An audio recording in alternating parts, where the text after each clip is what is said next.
At the start of 2024, Lewis Hamilton shocked the F1 world. After more than a decade with Mercedes, he announced he was joining Ferrari.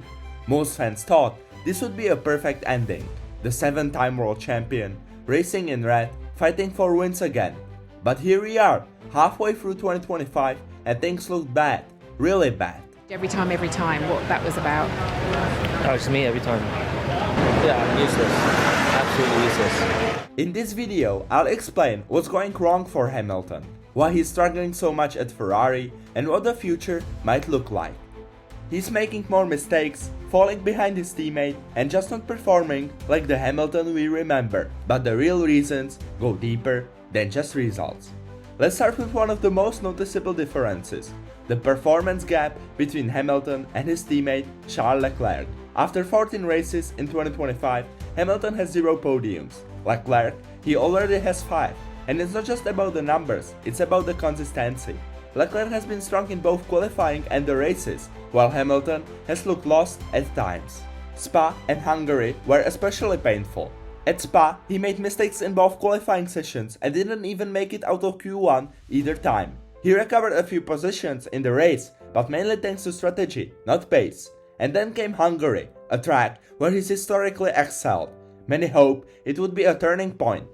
But instead, he was knocked out in Q2 and finished 12th, while Leclerc took pole and fought near the front. Yes, Hamilton has had some decent races, finishing 4th at Imola, Austria and Silverstone, but even in those moments, he never looked like a podium threat. Meanwhile, Leclerc is regularly fighting near the front. This isn't just about pace, it's also about comfort. Leclerc has been in that Ferrari setup for years. He knows the team, he understands the car. Hamilton, on the other hand, is still learning. But with over half the season done, the gap is starting to feel too big. Still, it's not just about Leclerc performing better. The car might simply not be built for Hamilton's style. Hamilton spent 12 years driving for Mercedes. That means 12 years building his style around how their car behaved. The switch to Ferrari was never going to be easy, and it shows. The current Ferrari car has very different handling compared to what he's used to. It has a less stable rear and a different cornering balance. Hamilton has always liked a car with a sharp front end and a planted rear, something that allows him to brake late, rotate quickly, and get on the power early.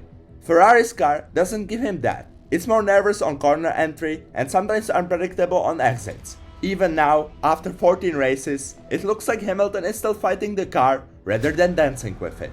His driving style and the car's behavior aren't aligned, and that costs time, especially in qualifying. On top of that, Leclerc's feedback has shaped Ferrari's development for years. The engineers trust his preferences. Hamilton, as the newcomer, has to work harder to make the car respond to him. The problem is, time is not on his side. At 40 years old, Hamilton doesn't have years to wait for the car to come to him. He needs to adapt, fast. And that challenge leads us into another big issue: his mindset. One thing that's always been true about Hamilton is that he drives with emotion. When things go well, he's focused, motivated, even unstoppable. But when things go wrong, his energy drops fast. You can hear it in his voice on the team radio after tough weekends like Spa, Miami or Hungary. His messages are short and frustrated. There's not a lot of positivity. At Silverstone, after a decent 4th place finish, he sounded more alive. That confidence matters because when Hamilton believes in the car, he performs better. But this season, those moments are rare. Ferrari is a very different environment from Mercedes. There's more pressure, more media attention, and less patience. Italian media has already criticized his results, and when the fans turn, the pressure doubles. There's also the problem with communication. His engineer relationship still doesn't seem strong. There have been confusing radio calls and moments where he seemed unsure about strategy or pace.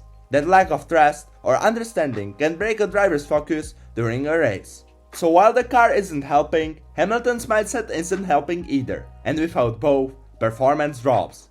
But even deeper than that, he still doesn't fully belong at Ferrari yet. When Hamilton was at Mercedes, the team was built around him, his engineers, his preferences, his style. At Ferrari, he walked into a team that already had a star, Charles Leclerc.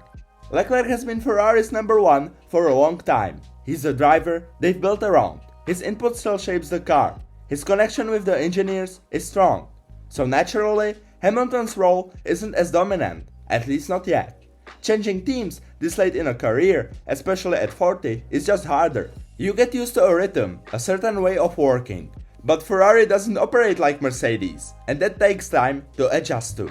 But again, time is short, and that brings us to the biggest question of all. Was the move even worth it? When the move was announced in February 2024, it felt like the biggest transfer in F1 history. The 7-time world champion joining Ferrari. It was like something from a movie. Fans went crazy, headlines were everywhere, and even drivers like Leclerc and Verstappen called it a big moment for the sport. But now, it feels like the dream has turned into a problem. At Mercedes, Hamilton wasn't winning races regularly anymore, but he was still fighting near the front. At Ferrari, he's often stuck in the midfield or even worse. The performances just aren't what people expected. So did he make the move out of passion? Out of frustration? Was it just time for something new? No one knows for sure, but what's clear is that right now it's not working. And if things don't improve, this could become a sad final chapter for one of the greatest drivers in F1 history. Unless something changes soon. There's still a small window of hope, but it's closing fast. Many fans believed Hungary could be the turning point. It's one of Hamilton's strongest tracks, a place where he's delivered some of his greatest drives. But despite the history and expectations, it ended in another disappointment. He was knocked out in Q2 while Leclerc took pole, and Hamilton's post-qualifying comments said it all. "It's me every time. I'm useless, absolutely useless. The team has no problem, you've seen the car is on pole, so we probably need to change driver." He sounded broken and demotivated. In the race, he finished 12th, nowhere near the points, while Leclerc fought at the front and might have even won, had it not been for a chassis issue. But maybe, just maybe, the summer break will help. Time away from racing could reset Hamilton mentally, give him space to refocus, and with Zandvoort next, a place where the unexpected can happen, we'll see what version of him returns. Still, the real turning point might not come until 2026. That's when Formula 1 is the reset button. New regulations, new engines, new designs, and according to some insiders, Ferrari could be in strong position when that shift happens. If they get it right and Hamilton stays committed, 2026 could be his last real shot at an A title. And that's exactly why he made the move in the first place. He said it himself, he doesn't want to be just another Ferrari driver who never won a title. He knows the pressure, he knows the expectations. But the real question is, can he turn it around fast enough? Let's break it down. He's struggling to adapt. The car doesn't suit his driving style. Leclerc is more settled and consistent. Hamilton's motivation is low, and the pressure at Ferrari is unlike anything he's faced before. And time is running out. Still, now you understand why. You've seen what's gone wrong, and maybe more importantly, what could still go right. Because this story isn't over yet. Not by a long shot. Maybe Zandvoort will be the spark that lights the fire. Maybe the 2026 regulations bring the redemption Hamilton needs. The future is still wide open, and there's definitely still a chance for a comeback.